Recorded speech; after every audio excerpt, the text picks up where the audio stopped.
Science, God, and You, The Ancient Theory of Everything, the book that couldn't be written until now.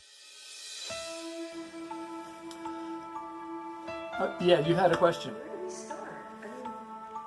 I mean, how can we possibly turn off the world's influence? Well, the question is, where do we start? How can we possibly turn off the world's influence? That's a great question. An open mind is the first step. And of course, it takes an open mind to gain any understanding that there is no absolute truth in the world. We pretty much accept what we've been told, even though we've all been told different things. And so this is the second step. Nothing in the world can be proven. And the goal is gaining control of your mind. An open mind can accept ideas like those in Miguel Ruiz's book, The Four Agreements, back in the 90s. One of those agreements is don't make assumptions. And this is important. For most of us, our lives are made up of thousands of assumptions. First, we assume that our personal beliefs about ourselves and the world are true, even though we must know that everyone's are different. And then we assume that what we think about those around us is true, not realizing that what we think about them has nothing to do with them, and vice versa. That's why you can't make assumptions or take things personally when people say things about you, because it has nothing to do with you. We must let go of these assumptions, and these are part of the constant noise that seems to be coming from our heads. Quieting the noise through meditation, then, is step 3. I would say step 4 comes from that, is automatically from that eventually, when meditation begins to affect us throughout the day, even when we're not meditating. And now we're equipped to begin the process of turning off the ultimate assumption. What's the ultimate assumption? And it's the worst one of all. We assume that what we see in front of us is the hard and fast result of the machinations of a world out of our control. Perceiving the fallacy of this assumption is not easy, but it is revolutionary, and nothing in the world can match it for its rewards. Science is beginning to uncover the fact that the world we perceive is not really out there in some public space, as I said before, waiting for us to act within it. Science has proven matter is affected by our consciousness. The trick is proving it for yourself. Once you prove it, you know it. Just last week, for example, my wife and I were sitting in an airport waiting in the waiting area of one of the gates.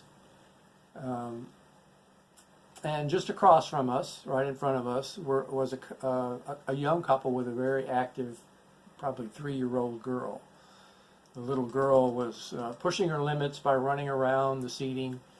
And at one point I heard her running up beside me, and just as she got about it, even with me, she tripped and was flung face first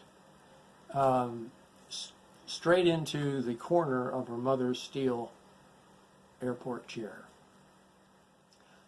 I saw her from behind, and I heard that horrible sound of her face stopping her momentum against the steel.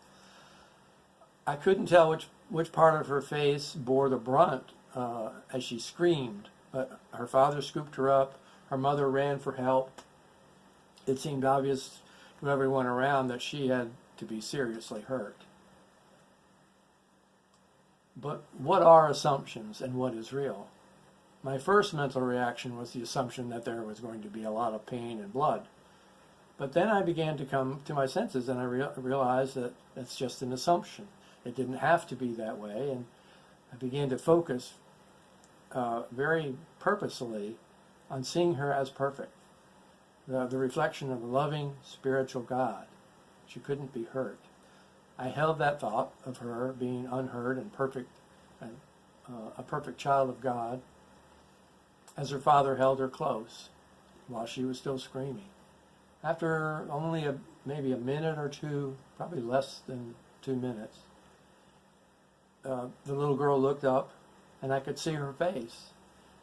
And aside from her tears, I really saw no evidence of what had just happened. No blood, no swelling, no bruises. And just then her mother ran up with a cloth wrapped around ice. She lifted it up to her daughter's face and hesitated.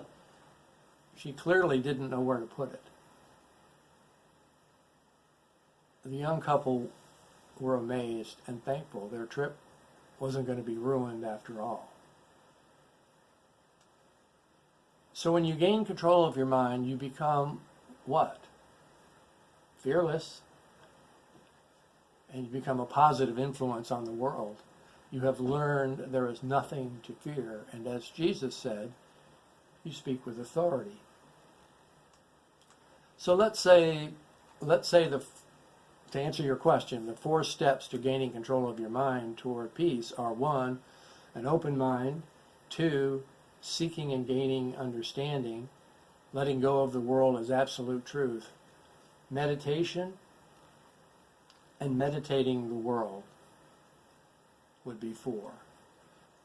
Learning to be in the world but not of it.